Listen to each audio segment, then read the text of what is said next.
Bismillahirrahmanirrahim. Assalamualaikum warahmatullahi wabarakatuh. Alhamdulillah. Allahumma salli ala Sayyidina Muhammad wa ala ali Sayyidina Muhammad. Bapak-bapak, ibu-ibu, hadirin jamaah fardhu subuh yang dimuliakan Allah Subhanahu wa ta'ala.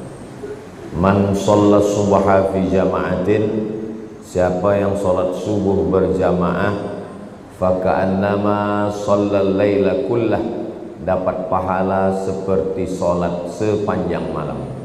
Mudah-mudahan kita termasuk yang mendapatkan pahala itu insyaallah. Man shalla subha fi jama'atin, siapa yang salat subuh berjamaah, kana fi zimmatillah, maka dia dalam perlindungan Allah. Jadi kalau mau kita dapat lindungan Allah, anak kita dapat lindungan Allah, maka istiqomahkan sholat subuh berjamaah. Man shalla subha fi jama'atin, siapa yang sholat subuh berjamaah setelah itu tidak keluar masjid, summa qa'ada yadhkurullah, duduk berzikir, baca Quran, termasuklah majelis ilmu ini majelis zikir, karena yang kita bahas hanya ayat, hadis, fatwa ulama. Hatta tatlu asyamsu, sampai terbit matahari. Setelah terbit matahari, summa yusalli rak'ataini, salat sunat 2 rakaat, namanya salat sunat isyraq, pakai qaf. Nama waktunya syuruq, nama salatnya isyraq.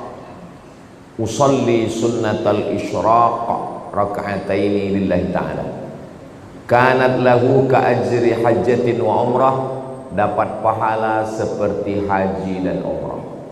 Hadisnya ada dalam Sunan Tirmidzi, status hadisnya hadis hasan, hadis yang paling tinggi sahih, di bawah sahih hadis hasan. Tidak ada ikhtilaf antar ulama tentang hadis hasan. Jadi nanti kita selesai ini, kita melaksanakan sholat sunat isyraq masing-masing, tidak berjamaah. Mudah-mudahan kita dapat pahala seperti haji dan umrah insyaallah.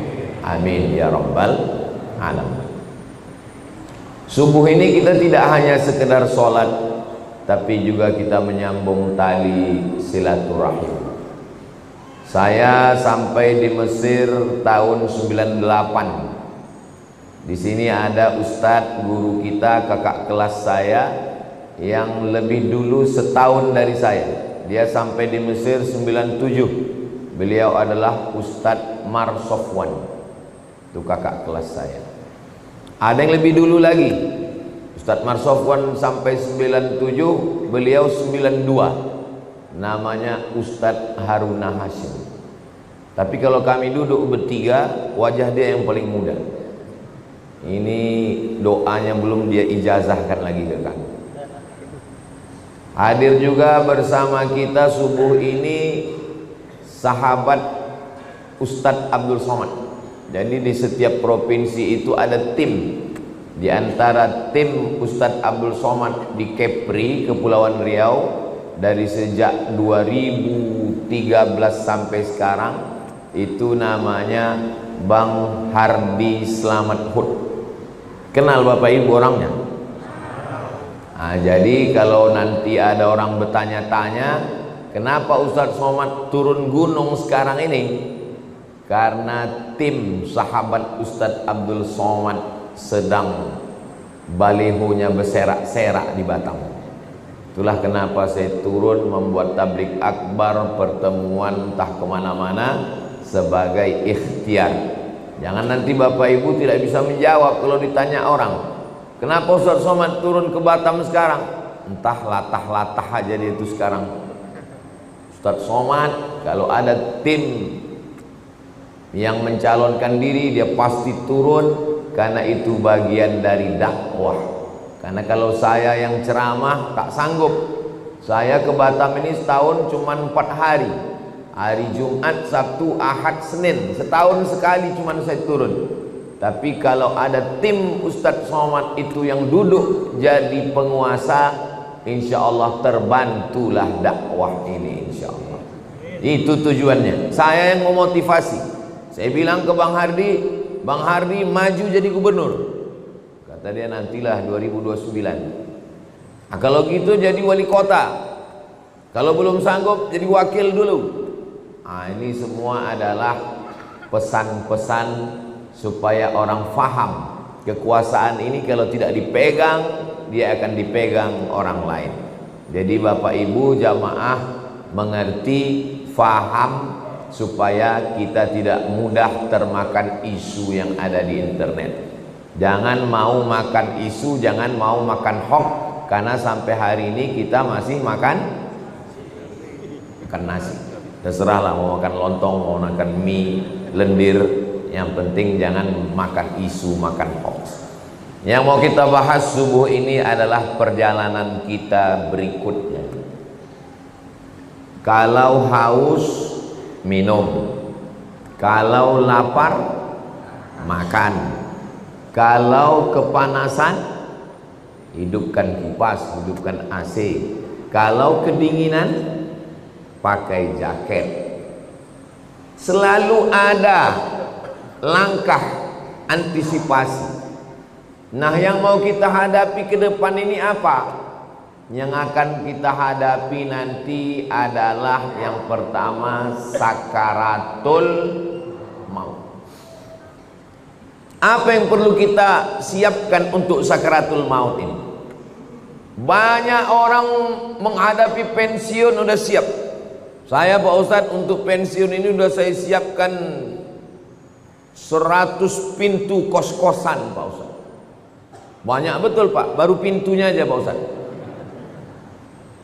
Yakin betul dia malaikat maut itu datang setelah pensiun.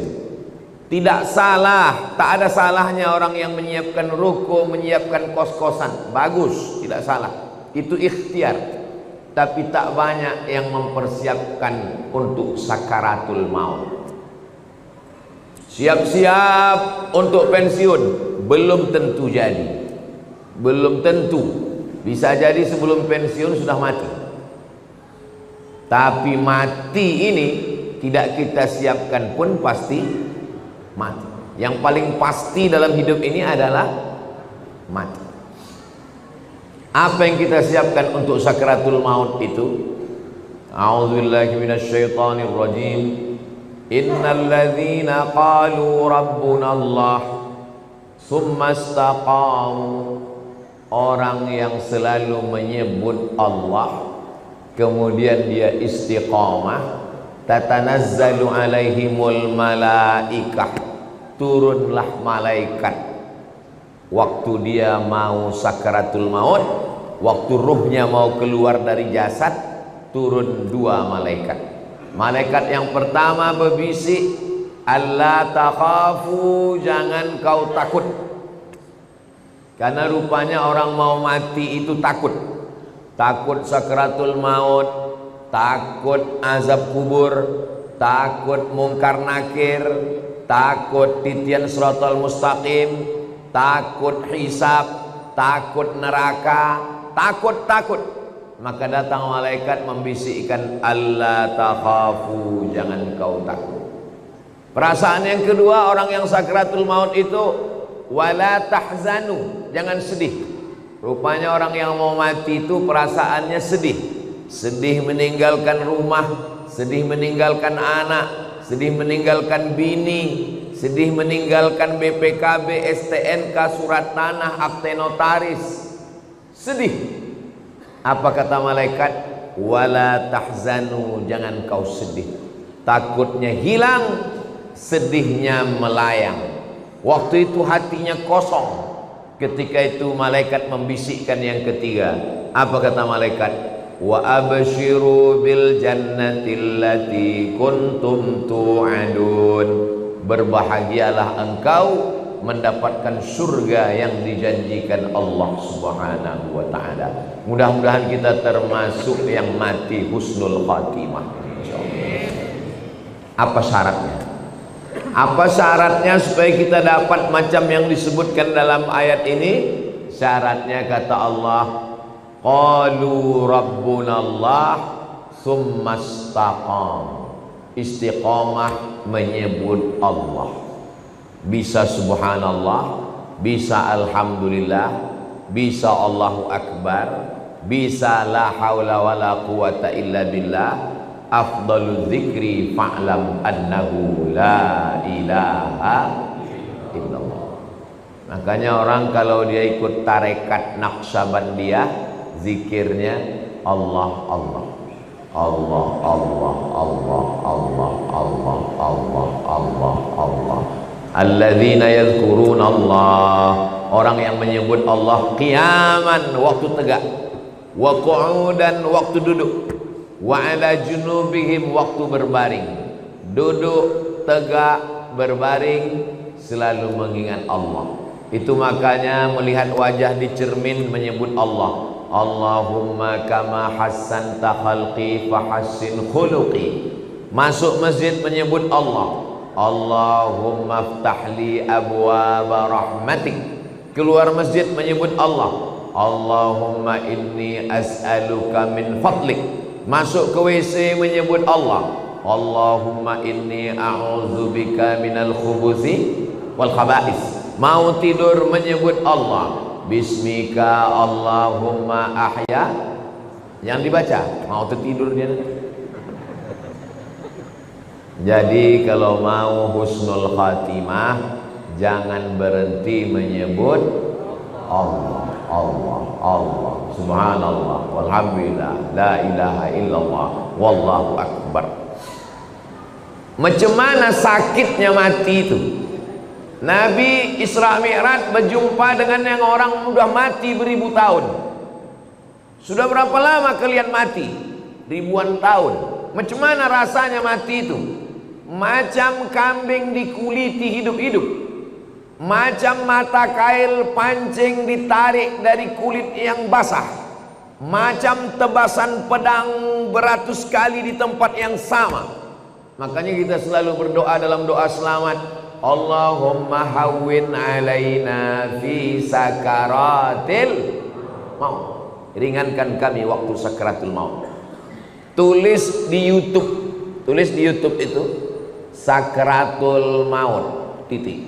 Nampak nanti orang yang mati, pembawa acara TV mati, orang sedang pidato mati, yang paling banyak mati orang yang sedang angkat berat,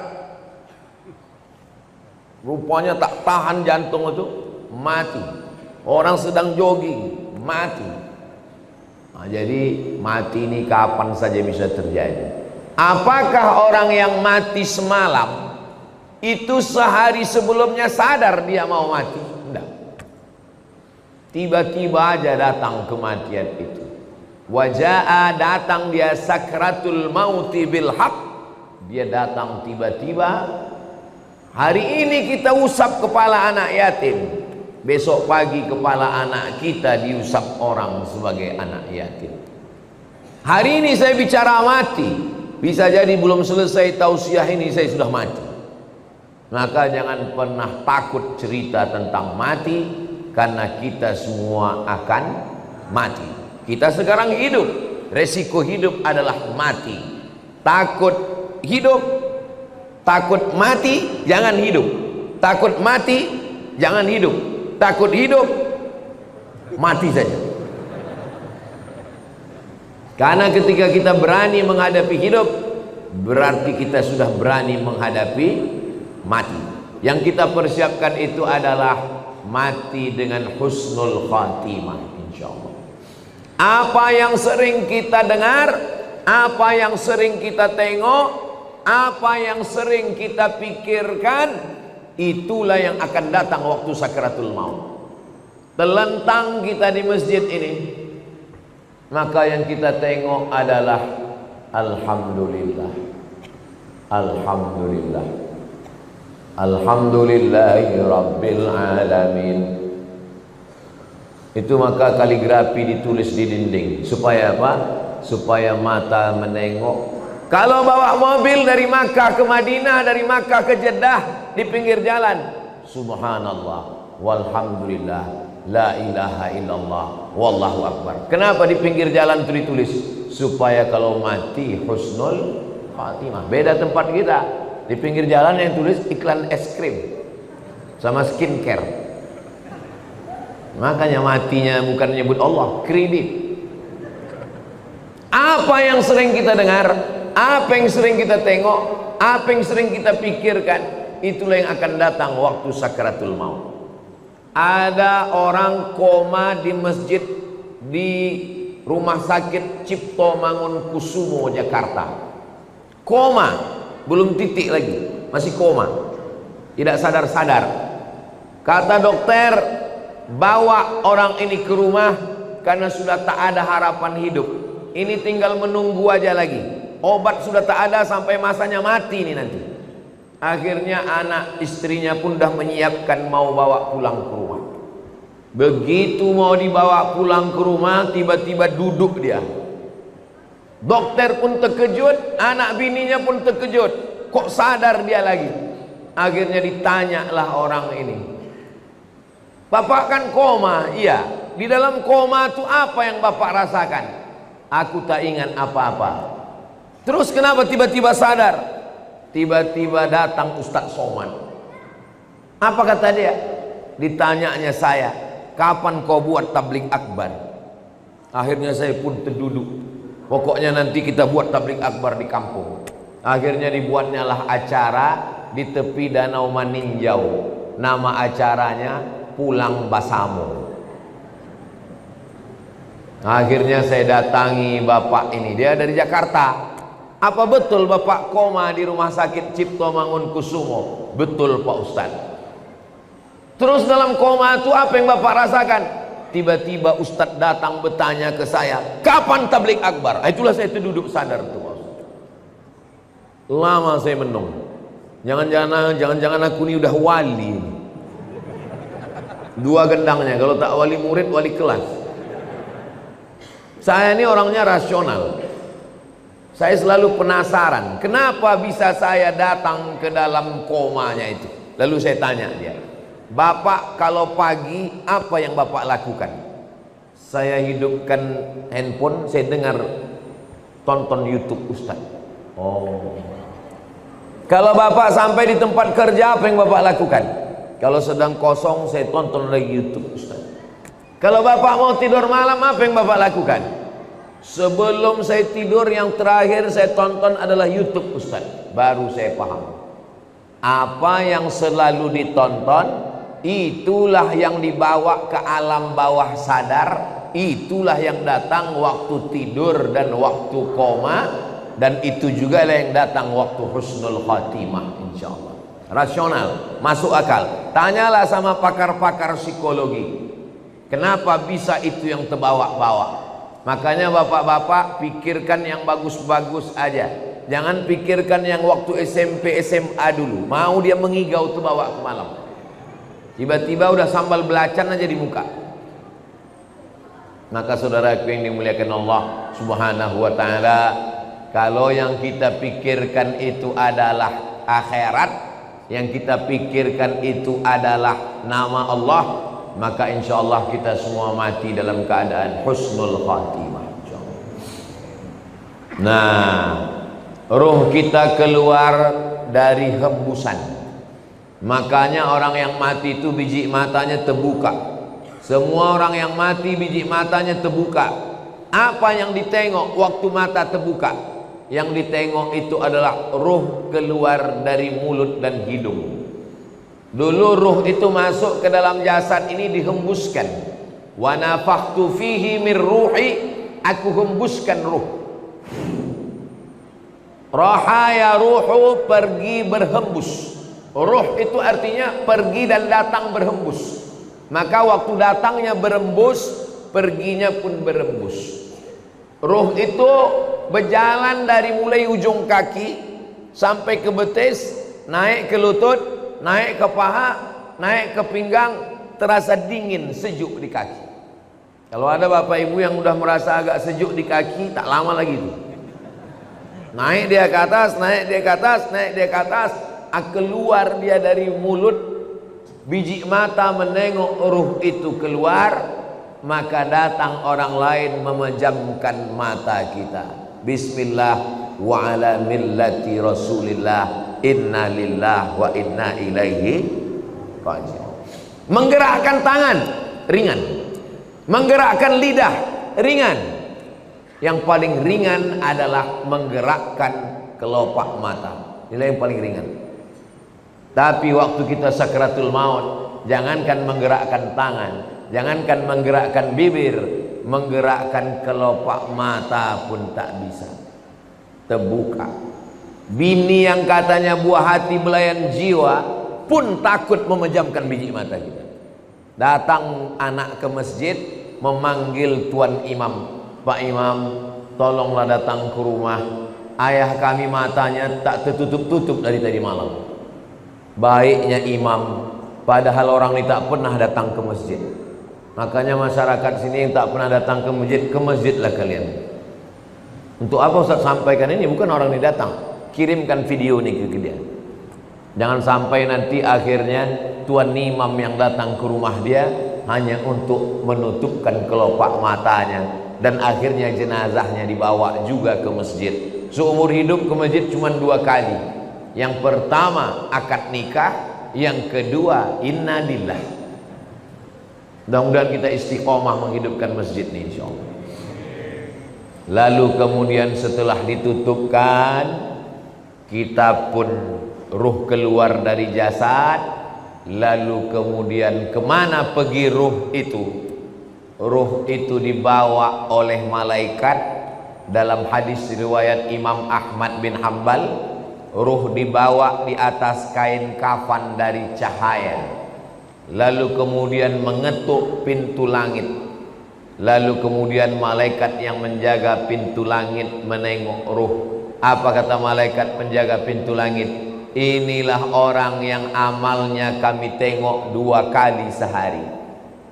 Habis subuh, malaikat yang menjaga di waktu malam datang membawa amal dia. Habis maghrib, malaikat yang menjaga di waktu siang datang membawa amal dia. Amalnya kami tengok 2 kali sehari, tapi orangnya baru ini kami jumpa. Itulah makna orang yang dirindukan oleh para malaikat. Kam min masyhurin fil ardi walam yakun ma'rufan fis sama. Berapa banyak orang yang masyhur di bumi, viral, tapi malaikat di langit tak pernah kenal dengan dia. Tapi berapa banyak orang yang di dunia tak viral, tak dikenal orang, tak punya akun Facebook, Twitter, WhatsApp, tapi malaikat-malaikat penjaga pintu langit sudah lama merindukan dia, karena malaikat selalu membawa amal-amal dia. Mudah-mudahan amal-amal kita termasuk yang selalu lalu lalang di lalu lintas langit, dan orangnya masih di bumi, masyhur di bumi, masyhur juga di langit. Tak perlu masyhur di bumi, yang penting masyhur di antara malaikat penjaga pintu langit insyaallah. Amin ya rabbal. Ini malaikat yang ikut sholat subuh bersama kita ini, habis itu dia bawa amal kita. Lalu malaikat penjaga pintu langit menengok, oh amal si fulan tahajud tadi malam, amal si fulan sholat sunat hajat tadi malam, amal si fulan berzikir tadi malam, amal si fulan sholat subuh berjamaah.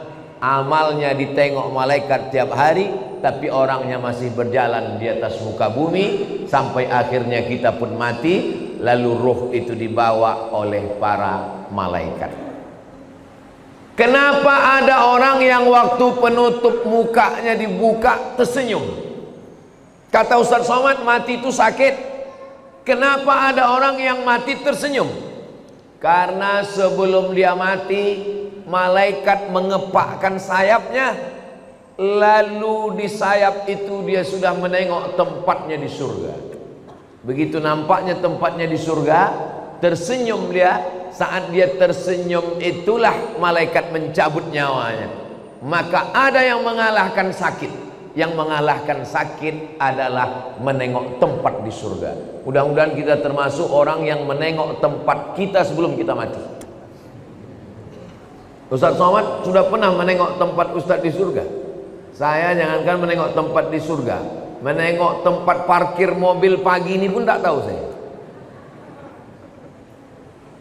Karena menengok tempat di surga itu nanti ketika kita mau sakratul maut. Masa iya Pak Ustadz sakitnya mati bisa dikalahkan? Itu logikanya begini, rasionalnya begini. Ibu habis melahirkan anak, sobek dagingnya, mohon maaf, sakit.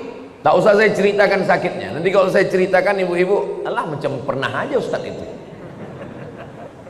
Ibu sedang terbujur sekarang di rumah sakit, baru saja disobek dokter kulitnya, koyak mengeluarkan bayi. Tak lama kemudian datang bidan membawakan bayi, lalu ibu pun menggendong anak itu. Ibu senyum atau tidak? Senyum. Yang saya tanya, sakit atau tak sakit? Inilah hebatnya ibu yang saya tanya, bisa pula bapak itu merasakan sakit. Kan memang cinta sejati lah orang.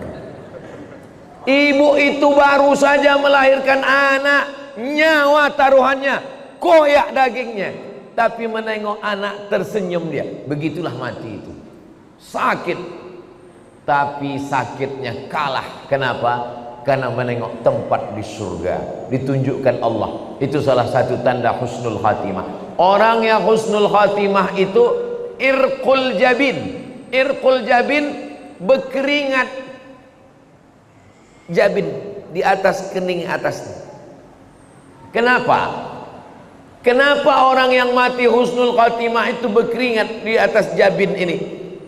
Karena malu. Biasanya orang kalau malu kan merah wajahnya karena tersipu malu. Maka orang yang meninggal menengok tempatnya di surga, malu dia karena amalnya tak seberapa. Aku amalku rasanya tak seberapa, kenapa besar kali balasan yang kau kasih ya Allah. Maka salah satu tandanya adalah irqul jabin, keluar macam keringat kecil di atas. Tapi jangan pula gara-gara ini biar supaya suami ibu disangka husnul khatimah, begitu mati langsung semprotkan air ke keningnya. Itu tak usah dibuat-buat, serahkan aja kepada Allah Subhanahu wa ta'ala. Ini yang saya sampaikan ini menurut hadis-hadis yang sahih, supaya kita bersiap-siap. Maka jangan lupa berzikir. Zikir ini banyak kali Pak Ustadz. Kata guru saya Syekh Umar Al-Ma'ruf Ali, dia keturunan dari Syekh Muhammad Tayyib.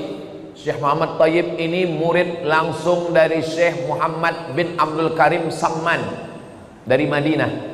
Kata dia, Abdul Somad, kalau kau payah memilih-milih zikir yang banyak, kau amalkan aja 3. Yang pertama istighfar, yang kedua solawat, yang ketiga la ilaha illallah. Istighfar itu membersihkan cawannya. Ini cawan kotor, kalau dituang air zam-zam ikut jadi kotor. Bersihkan dulu, membersihkan cawannya dengan istighfar. Astaghfirullahaladzim, astaghfirullahaladzim, astaghfirullahaladzim, astaghfirullahaladzim, astaghfirullahaladzim. Bisa 100 bagus, bisa 200 bagus, bisa 1000 bagus. Setelah istighfar, baru kemudian wangikan dia, harum semerbak. Mewangikannya itu salawat. Allahumma salli ala Sayyidina Muhammad wa ala ali Sayyidina Muhammad. Allahumma salli ala Sayyidina Muhammad wa ala ali Sayyidina Muhammad. Setelah dia wangi, barulah kau tuangkan air. Airnya itu adalah afdhalul dzikri fa'lam annahu la ilaha illallah.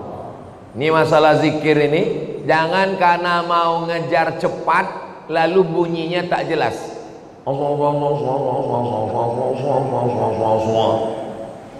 Astaghfirullahaladzim, astaghfirullahaladzim, astaghfirullahaladzim. Ada orang beristighfar pakai lagu. Astaghfirullah Rabbal baraya. Bagus, tak salah. Ada orang istighfar pakai suara. Astaghfirullahaladzim, astaghfirullahaladzim, astaghfirullahaladzim. Bagus. Saya Pak Ustadz lebih khusyuk kalau dalam hati. bagus. Masalah berzikir ini, zikir kuat bagus. Jangan gara-gara zikir kuat sama zikir pelan berkelahi di masjid. Berkelahi antara zikir kuat dengan zikir pelan di masjid, sampai cerita tuh keluar masjid. Apa kata orang luar masjid? Untung kita tak ke masjid. Coba kalau kita ke masjid berkelahi kan, bagus kita di luar masjid nih lagi. Nah, jadi yang berzikir kuat silakan. La ilaha illallah, la ilaha illallah, bagus, tak salah.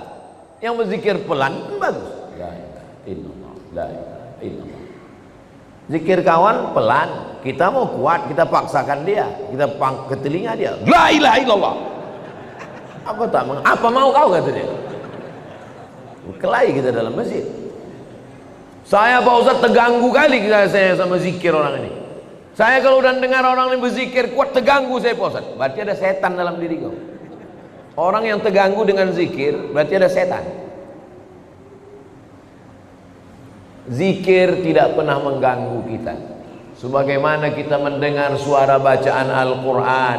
Kalau ada orang terganggu mendengar bacaan Al-Quran, itulah makna ruqyah. Di ruqyah dia biar keluar hantu setan dari dalam dirinya. Habis sakratul maut selesai, lalu kemudian kita pun masuk ke liang lahat. Tapi tadi ruhnya udah diangkat ke langit Pak Ustaz. Waktu jasad masuk ke liang kubur, maka ruh turun balik, dimasukkan Allah ke alam kubur untuk menjawab pertanyaan malaikat Munkar Nakir. Iya, kalau jasadnya masuk kubur, kalau matinya diterkam singa, kalau matinya di sungai Amazon, dimakan ikan piranha 1000 ekor, kemana pergi ruhnya? Kalau matinya tabrakan beruntun hancur macam daging kena blender, kemana pergi ruhnya? Maka nama alamnya adalah alam barzakh. Dia tidak disebut dengan dunia karena dia sudah mati. Dia tidak disebut dengan akhirat karena dunia masih ada. Pemisah antara dunia dengan akhirat namanya alam barzakh. Tengok dalam surat Ar-Rahman, bainahuma barzakhul la yabghiyan. Jadi ruh yang sudah diangkat ke langit diperkenalkan ke malaikat, diturunkan balik masuk ke dalam jasad untuk menjawab pertanyaan Munkar Nakir. Setelah itu ruh dalam genggaman kudrat iradat kuasa Allah Subhanahu wa ta'ala, maka ruh menantikan amal yang mengalir. Apa yang perlu kita siapkan? Yang perlu kita siapkan yang pertama, ilman 'allamahu wa nasyara. Ketika di alam barzah disebut alam kubur, yang kebetulan ada kuburnya. Kalau kebetulan tak ada kuburnya, alam barzah, mati hanyut, mati tabrakan, mati hilang, maka alamnya alam barzah. Selama di alam barzah itu apa yang mengalir? Yang pertama mengalir adalah ilman 'allamahu wa nasyara. Ustadz Marsofwan ceramah, ada program subuh apa namanya Ustaz? Pejuang Subuh Nongsa, dilanjutkan oleh anak-anak pejuang Subuh Nongsa, mengalirlah pahalanya ke beliau. Bang Hardi Hud dosen sampai ke Indragiri Hilir, dosen sampai ke Sungai Guntung, mengajar ke sana kemari, mengalirlah pahalanya. Ustadz, tapi kami ini tak ustadz, kami ini bukan buya, kami ini bukan profesor Pak Ustadz. Ilmu apa yang mengalir? Bapak jangan lupa ajarkan Al-Fatihah ke anak, ibu ajarkan Al-Fatihah ke anak. Saya hatam alif-alif, hatam Quran, guru pertama saya emak saya. Jadi sampai hari ini kalau saya ngajar di mana-mana, itu pahalanya mengalir ke almarhumah emak, ke almarhum ayah saya. Maka ibu kalau tak sempat, bapak kalau tak sempat, ajarkan Al-Fatihah ke anak, supaya anak sholat subuh, zuhur, asar, maghrib, isya, tahajud, witir, duha, dia baca Al-Fatihah, mengalir ke kita semuanya. Saya Pak Ustadz sempat juga mengajarkan beberapa ilmu Pak Ustadz. Ilmu apa yang Bapak ajarkan? Ilmu santet. Minta ampunlah kepada Allah, mudah-mudahan lupa murid-murid itu, tak diamalkannya lagi, taubat dia. Itu maka sebelum mengajar tuh ajarkan yang baik-baik. Saya berharap ceramah ke sana kemari, mudah-mudahan ini diamalkan jamaah, mengalir ke alam barzah saya insyaallah. Amin. Walaupun amal yang sikit aja, amal sikit yang diamalkannya, bismillahi tawakkaltu 'alallah la haula wala quwata illa billah. Mengalir. Yang pertama mengalir ilman 'allamahu wa nasyarahu. Yang kedua, waladan salihan tarakahu, anak soleh yang ditinggalkan.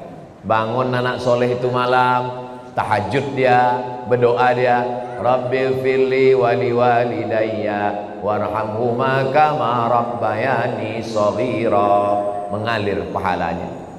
Sekarang saya ceramah ini di Batam. Almarhumah emak saya, almarhum ayah saya menengok amal saya secara live. Mana dalilnya? Dalilnya Quran. Wa qul i'malu, beramallah kamu, fasayarallahu amalakum. Yang menengok amal kamu itu ada tiga. Yang pertama Allah, yang kedua Rasulullah Nabi Muhammad menengok amal kita, yang ketiga wal mu'minun, orang beriman. Apa kata tafsir Ibnu Katsir? Maksud orang beriman, ayah, ibu, atuk, nenek menengok amal anak cucunya.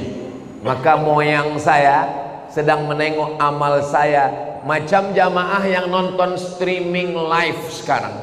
Begitulah mereka menonton di alam barzah. Oh, senangnya aku, cucuku dari anak si fulan rupanya sedang menyampaikan tausiah di Batam. Mudah-mudahan kita pun menengok amal yang baik dari anak cucu kita insyaallah. Makanya selalu doanya, Rabbana hablana minas salihin, Rabbana hablana min ladunka dzurriyyatan thayyibah, Rabbana hablana min azwajina wa dzurriyyatina qurrata a'yun waj'alna lil muttaqina imama. Apalagi yang mengalir? Yang mengalir yang ketiga adalah mushafan warasahu, mewakafkan Al-Quran. Wakafkan Al-Quran. Kalau ditengoklah masjid, masjid apa nama masjid kita ini?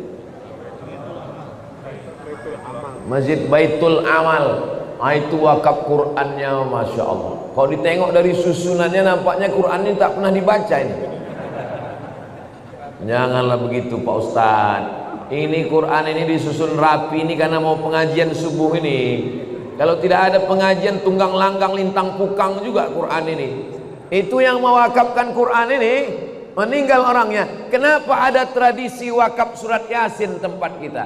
Karena orang dulu susah, tak ada duit, maka tak bisa dia mewakafkan Quran, diwakafkannya surat Yasin. Tapi yang paling bagus Quran. Waktu almarhumah mak saya meninggal, saya teleponlah penerbit Syamil di Bandung.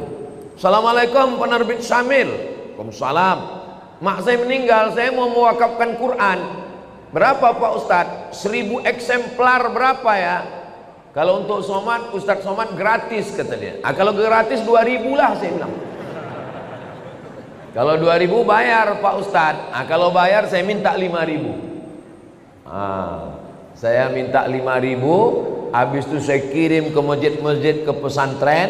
5000 kita kirim, mustahil ke 5000-nya itu tak dibaca orang. Makanya kalau kita di Masjidil Haram, Masjid Nabawi, keluar Masjidil Haram, di pintu masuk Zamzam Tower itu ada orang jual Quran. Haji, wakaf haji, wakaf haji, wakaf. Apa maksudnya itu? Mewakafkan Al-Quran. Tapi kata ulama, bukan cuma wakaf Quran, wakaf kitab fikih, wakaf kitab agama, wakaf kitab Riyadhus Shalihin, wakaf kitab, itu juga sampai kepada Allah, sampai disampaikan Allah kepada kita. Maka baca Quran ini supaya mengalir kepada orang yang mewakafkannya insyaallah. Yang keempat, apalagi yang mengalir? Masjidan banahu, membangun masjid. Siapa yang mewakafkan tanah ini, yang mewakafkan masjid ini? Tak bisa saya membangun masjid utuh satu masjid Pak Ustadz. Tak bisa membangun satu utuh masjid, isi aja kantong-kantong tua. Itu yang mengisi kantong tuh, itu mengalir tuh. Yang tak mengisi, nah innalillah lah kalian. Duit yang disimpan di bank, ditabung 3 miliar, mati kita, Bapak, kalau duit kita 3 miliar, mati kita, itu mereka udah siap itu memakai. Yang mendapat warisan siapa? Istri dapat 1/4. Kalau tak ada anak, kalau ada anak 1/8. Anak laki-laki dapat 2 kali bagian anak perempuan, habis. Mereka menunggu kita cuma 4 bulan 10 hari. Habis 4 bulan 10 hari, dia pun dipinang oleh brownies, berondong manis. Tapi duit yang dimasukkan ke kresek, ke kotak, inilah yang akan mengalir. Mohon maaf jangan tersinggung dengan cakap saya tadi. Maksud saya yang memasukkan duit secara cash. Tapi jamaah masjid Baitul Amal ini banyak juga tidak langsung masuk duit karena mereka pakai transfer banking. Nah, jadi dia langsung tit. Habis terkirim baru dia menangis. Kalau ditanya, kok menangis kenapa? Teringat ceramah Ustaz Somad tadi? Tidak, salah ketik aku tadi. Rencanaku mau ngetik nolnya 5, rupanya terketik 6 pula. Kalau 5 kan 100.000, terketik 6 1.000.000. Padahal kalau mati tabungan ada 100 juta, yang terkirim 1 juta, mati yang dibawa yang 1 juta atau yang 99? Yang 1 juta itulah yang menolong. Itu kalau terketik 1 juta. Kalau termasukkan 2.000, sedang parkir aja sekarang udah 3.000, kencing 5.000. Apa yang kita siapkan untuk alam barzakh? Apalagi yang mengalir yang kelima? Yang kelima, baitan libnis sabil banahu, membangunkan rumah untuk ibnu sabil. Kalau zaman dulu ibnu sabil ini musafir yang putus belanja. Kalau zaman sekarang ada anak-anak dari pulau mau kuliah ke Batam, tapi untuk uang kos mahal. Cari tanah kosong, bangunkan kos gratis untuk anak berprestasi. Itu sampai hari kiamat itu mengalir. Buatkan rumah, buatkan pondok pesantren, buatkan rumah Quran, buatkan asrama, buatkan kelas, mengalir sampai hari kiamat. Yang keenam, nahran ajrahu, mengalirkan air. Buatkan sumur bor, pergi ke pesantren, buat sumur bor. Berapa santri di sini Pak Kiai? Santri ada 1.000 orang Pak. WC-nya berapa? 3. Buatkan WC, buatkan sumur bor, mandi anak-anak di situ, berwuduk dia, minum dia, mencuci dia, mengalir pahalanya. Saya waktu kecil dibawa emak saya ke sawah. Di tepi sawah itu ada sumur. Kata emak saya, ini sumur wakaf atuk kau dulu. Anak kecil, anak SD, saya tak paham. Apalah atuk nih bewakaf sumur. Sekarang baru saya paham setelah membaca hadisnya. Rupanya orang tua-tua dulu tahu hadis ini mewakafkan sumur. Di tempat kita sekarang tak usah lagi wakaf sumur karena air sudah banyak-banyak. Bukan lagi kota bertuah, kota berkuah. Saking banjir bandang. Maka cari yang kira-kira diperlukan umat, maka itu diwakafkan. Tong air besar, mesin air besar, filter saringan air. Nah, itu juga termasuk dalam golongan amal yang keenam. Amal yang ketujuh mengalir. Apa amal ketujuh mengalir? Shadaqatan akhrajaha fi sihhatihi wa hayatihi yalhaquhu ba'da mautihi. Sedekah yang dia keluarkan waktu masih sehat. Kenapa sehat? Karena kalau udah sakit orang memang udah ingat mati. Semualah ambillah ya Allah. Tapi kalau waktu sehat, bakhil, bin medit, bin pelit, bin kikir, bin kedekut. Tapi kalau masih sehat, orang pelit. Waktu masih sehat itu dia berikan, dia kasihkan, maka itulah yang akan menolong dia di hadapan Allah Subhanahu wa ta'ala. Imam Syafi'i meninggal 204. Imam Syafi'i meninggal 204. Sekarang tahun 1445. 1446. Berarti Imam Syafi'i di alam barzah sudah 1200 tahun lebih. 1240 sekian tahun lebih. Sedangkan umur Imam Syafi'i di dunia cuman 54 tahun. Lahir di Gaza, Palestina 150, meninggal di Mesir tahun 204. Di dunia cuman 54 tahun, di alam barzah 1200 tahun. Imam Al-Ghazali meninggal 505. Sekarang udah 1446. Berarti di alam barzah sudah hampir 1000 tahun. Maka kita ini lebih lama di dunia atau di alam barzah? Lebih lama di alam barzah. Apa yang sudah kita siapkan? Alhamdulillah. Bagi bapak ibu yang sudah menyiapkan 7 amal tadi, alhamdulillah. Saya alhamdulillah Pak Ustadz 7-7-nya udah siap. Alhamdulillah. Saya Pak Ustadz baru 5 Pak Ustadz. Alhamdulillah. Saya Pak Ustadz 1 pun belum. Innalillah. Saya cuma bisa lewat ceramah. Tapi kalau Bang Hardi Hud jadi wakil wali kota dengan Cak Nur, itu ke-7 ini bisa dilaksanakan insyaallah. Amin. Yang pertama, apa tadi yang pertama ya? Yang pertama adalah ilman 'allamahu wa nasyarahu. Programnya sekolah mudah. Bisa. Guru fisika PNS, guru matematika PNS, guru kimia PNS, guru ngaji honorer. Coba angkat Honda. Kenapa tak Yamaha Pak Ustaz? Honda itu maksudnya honor daerah. Yang selama ini honornya 300.000, gajiannya 6 bulan sekali, dipotong sunat masal. Kenapa tidak dikasihkan dia pakai APBD? Bisa. Bisa apa tak bisa? Bisa. Saya ketemu dengan Bupati Morowali, Sulawesi Tengah. Bupati Morowali selama jadi bupati mengirim anak Morowali 70 orang ke Yaman, Tarim atau Maut. Bisa. Pas makan dengan bupati saya tanya, betul Pak Bupati mengirim 70 anak ke Yaman? Betul Pak Ustaz. Bapak tanggung semua. Ongkosnya, asramanya, kuliahnya, makannya, bersih semua ditanggung APBD. Dari mana duitnya Pak? Dari APBD dan dari Basnas. Bisa Pak Ustaz. Apa Bapak nggak takut ditangkap KPK? Saya sudah dipanggil Pak Ustaz. Pas dipanggil ditanya, kenapa banyak uang? Pendidikan adalah tanggung jawab negara. Nggak ditangkap Bapak? Sampai sekarang belum Pak Ustaz. Ini masalah keberanian aja. Untuk apa punya kekuasaan kalau tidak dipakai untuk amal jariah? Ilman 'allamahu wa nasyarahu. Bisa. Mushafan warasahu. Mewakafkan mushaf. Sangat bisa. Seluruh masjid dan musalla mendapatkan subsidi buku-buku fikih, akidah, akhlak, Quran, tafsir. Bisa. Pakai tanda tangan. Nah, bisa.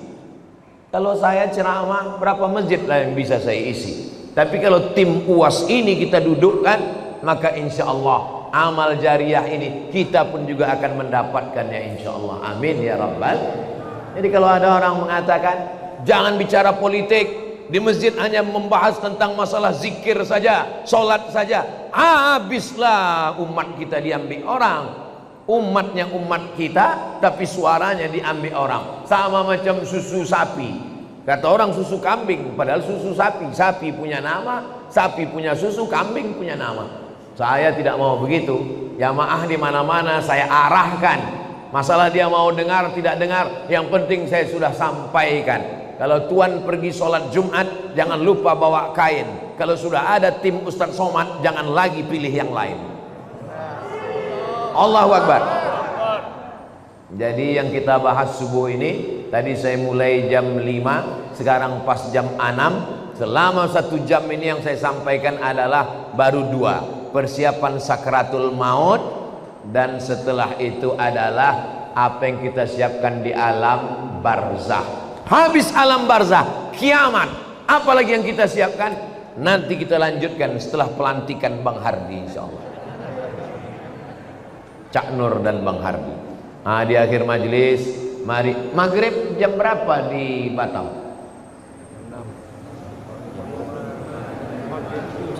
Jam 5.55. Jadi jam 5.55 sudah boleh sholat sunat isyraq.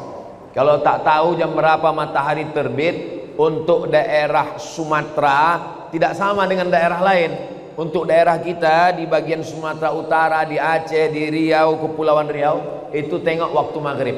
Jadi kalau di Pekanbaru maghribnya jam 6:05, jam 6:05 sudah bisa sholat sunat isyraq. Kita jam 5.55 sudah bisa. Sekarang jam 6, maka kita sholat sunat isyraq. Di akhir majelis mari kita berdoa. Tolong sampai tanggal 27 ini doa tawassul. Cara berdoanya, ya Allah, berkat surat Al-Fatihah ini dudukkanlah sahabat Ustadz Abdul Somad, Bang Hardi Hud, Cak Nur dan Bang Hardi Hud menjadi pemimpin kami. Insya Allah dia adil dan amanah. Ala hazihin niyah. Al-Fatihah. A'udzubillahi minasyaitonirrajim. Bismillahirrahmanirrahim. Alhamdulillahi rabbil alamin. Arrahmanirrahim. Maliki yaumiddin. Iyyaka na'budu wa iyyaka nasta'in. Ihdinas siratal mustaqim. Siratal ladzina an'amta 'alaihim ghairil maghdubi 'alaihim waladdallin. Amin. Allahumma salli ala sayyidina Muhammad wa ala ali sayyidina Muhammad. Ya qadiyal hajat, engkau yang menunaikan hajat. Ya rafi'ad darajat, engkau yang mengangkat derajat. Ya man qada amran innama yaqulu lahu kun fayakun. Engkau yang dengan kun fayakun maka terjadilah segala sesuatu. Mudahkanlah urusan kami, urusan keluarga kami, urusan anak-anak kami, terutama urusan kepemimpinan wali kota, wakil wali kota Batam ini, ya Allah. Allahumma rzuqna imaman adila. Berikan kami pemimpin yang adil, amanah, yang beriman, yang takut kepada Engkau, yang umat Nabi Muhammad sallallahu alaihi wasallam. Allahumma inna nas'aluka salamatan fid din wa afiyatan fil jasad wa ziyadatan fil ilmi wa barakatan fil rizqi wa taubatan qabla al maut wa rahmatan indal maut wa maghfiratan ba'dal maut. Allahumma hawwin alaina fi sakaratil maut wan najata minan nar wal afwa indal hisab. Rabbana atina fid dunya hasanah wa fil akhirati hasanah wa qina adzaban nar. Wa sallallahu ala sayyidina Muhammad wa ala alihi wa sahbihi wasallam walhamdulillahi rabbil alamin. Taqabbalallahu minkum minna wa minkum taqabbal ya karim. Salat